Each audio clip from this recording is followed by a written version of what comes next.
il parle de l'arrivée des calculs dans nos sociétés, et des calculs numériques qui classent les informations sur Google, qui guident nos likes, nos retweets, qui accompagnent nos pas avec des mesureurs de mobilité et de traces, qui classent les algorithmes de sites de rencontres, qui collectent de plus en plus de données. C'était le thème un peu de l'ouvrage, c'était de se dire on peut calculer différemment les données parce que les calculateurs enferment des principes qui sont des représentations du monde et qui sont des constructions d'un environnement dans lequel ensuite on va agir en ayant l'impression de choisir, d'être libre, de bouger comme on le souhaite.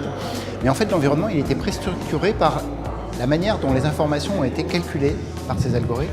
Donc c'est l'idée d'être conscient sur finalement de mettre en débat la forme du monde social qui est produite par la popularité, par l'autorité, par la réputation, par la prédiction individuelle, qui sont les quatre familles de monde que je décris.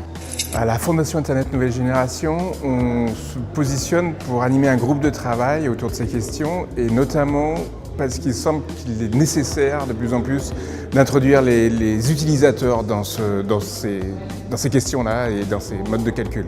La vraie pédagogie, c'est de les pratiquer.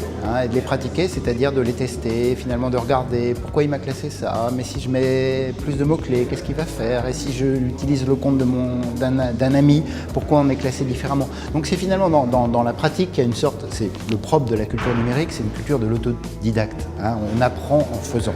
Donc il faut entrer dans la machine.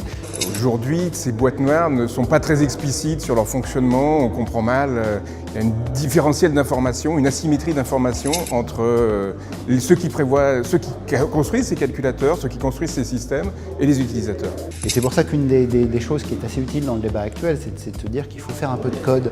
Ça ne veut pas dire faire du code profond, mais ça veut dire que dans l'éducation nationale, on mette cette idée qu'on manipule le numérique. Le numérique, maintenant, il s'est inscrit dans nos mondes, dans nos sociétés.